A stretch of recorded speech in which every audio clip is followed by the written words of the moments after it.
Olá pessoal, eu sou a professora Emanuele, professora de História do Pré-ENEM Legal, e eu estou aqui hoje para falar de mais um assunto que é recorrente no Enem, que é a escravidão no Brasil. A história do Brasil como um todo é um assunto que cai sempre no Enem. Então vamos falar um pouquinho sobre o processo de escravização, focando nos seus pontos principais para depois nós resolvermos as questões do Enem, para entender como que isso cai lá na prova, ok? Vamos lá. Bom, antes de mais nada, é importante entender o contexto histórico no qual o processo de escravização vai surgir.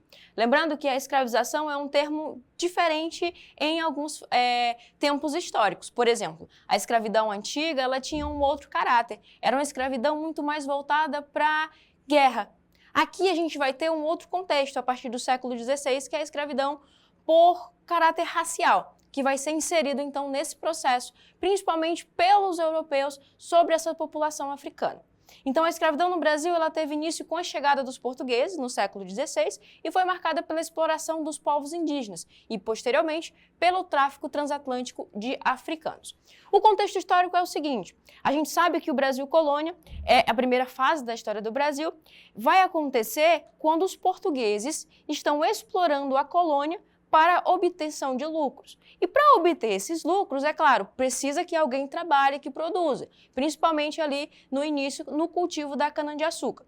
Nesse sentido, então, os portugueses trazem à força os africanos para o Brasil para trabalharem nas lavouras, nas casas, exercer todos os tipos de trabalho de uma forma completamente desumana. Então é assim que começa a escravidão no Brasil, juntamente com o período colonial, na qual o Brasil e esses escravizados servia ao interesse da coroa portuguesa, claro, para a obtenção de lucro, ok? Então esse é o contexto histórico na qual a gente entende o início do processo de escravização. É importante lembrar que os indígenas no Brasil também foram escravizados lá no início. Posteriormente, então, a gente tem os portugueses buscando escravizados de origem africana. Então, tanto indígena quanto povos de origem africana passaram por esse processo de escravização. Mas na aula de hoje a gente vai focar um pouco sobre a escravização que durou mais de 300 anos, que foi a escravização dos povos africanos. Continuando. Bom, aí o processo todo começa com o tráfico transatlântico de escravizados. Além do cultivo da cana-de-açúcar, os portugueses também lucravam muito no comércio de escravizados. E esses escravizados, eles eram transportados nos chamados navios negreiros.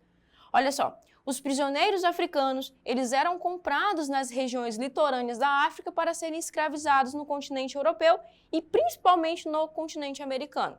Os negros trazidos para o Brasil pertenciam principalmente a dois grandes grupos étnicos: os sudaneses, que eram originários da Nigéria, Daomé e Costa do Marfim, e os bantos, que eram capturados no Congo, Angola e Moçambique. Então aqui você pode ver essa ilustração que mostra um pouquinho de como que esses escravizados, esses povos africanos escravizados, eles eram transportados em navios super apertados nos porões, onde tinham pouca comida, não tinham acesso à água, era muito escasso e, claro, várias doenças proliferavam nos porões desses navios, porque não existia higiene suficiente para que aquelas pessoas estivessem ali.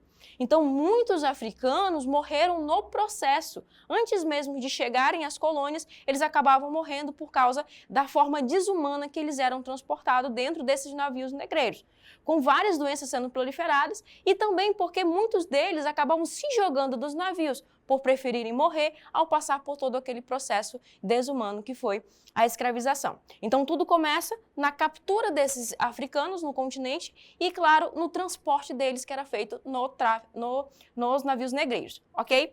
Continuando. Aí quando chegavam, quando aportavam no Brasil, por exemplo, quais eram as condições de vida e trabalho dessa população?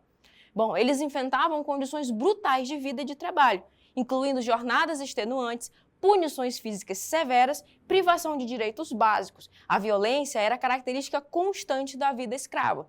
Essas imagens aqui, de Jean-Baptiste Debré, elas representam um pouquinho de como que foi esse processo aí de escravização no Brasil.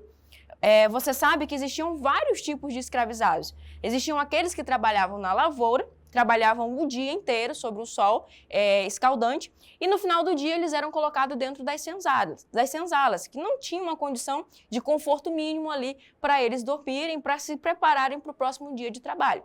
Existiam também escravizados que trabalhavam dentro da casa dos seus senhores, as mulheres principalmente como cozinheiras, como babás dos filhos dos seus senhores. Então, vários empregos foram colocados, várias funções foram colocadas a esses escravizados. Mas, sobretudo, o trabalho na lavoura era aquele que era mais extenuante. Mas lembre-se, todos esses escravizados, independente da função que exercia, sofriam castigos físicos. Ou seja, eles estavam fortemente submetidos aos mandos e desmandos dos seus senhores, que nesse início aqui eram os senhores de engenho, aqueles que trabalhavam no cultivo da cana-de-açúcar. Ok? Então essas eram as condições de trabalho na qual esses escravizados eram submetidos.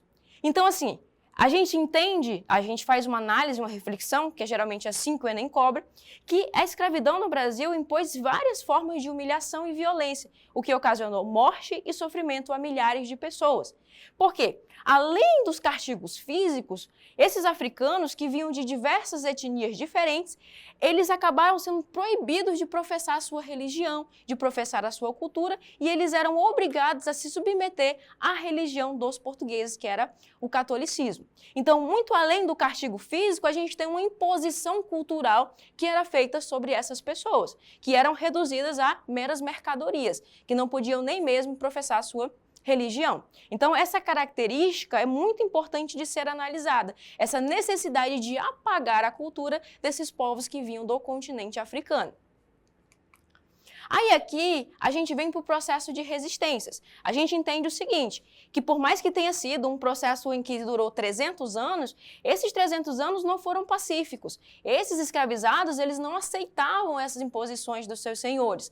Então, eles começaram a estabelecer uma série de resistências, como, por exemplo, as fugas, tanto individuais como coletivas, as revoltas violentas contra os seus senhores e, principalmente, a principal forma de resistência foram os quilombos, que eram comunidades formadas no Brasil durante o período colonial, que basicamente era um local de refúgio. Eles fugiam, se abrigavam dentro desses quilombos e lá eles poderiam viver longe dos castigos físicos e longe de todo o processo de escravização. Aí, claro, esses quilombos, ao longo do tempo, eles foram desmantelados. Os seus senhores mandavam buscar os escravizados. Lá na frente a gente tem os bandeirantes que vão ser contratados para destruir esses quilombos, acabar com essas comunidades. Mas o que é importante refletir aqui é o seguinte, por mais que tenham tido muito tempo de escravização, esses escravizados não aceitaram de maneira pacífica. Muita resistência foi feita até chegar ao processo de abolição da escravidão, lá em 1888. E esse processo todo de escravização, ele não foi simples, não foi rápido, não aconteceu do dia para a noite. Não foi somente através da Lei Áurea assinada em 1888 que a escravidão acabou.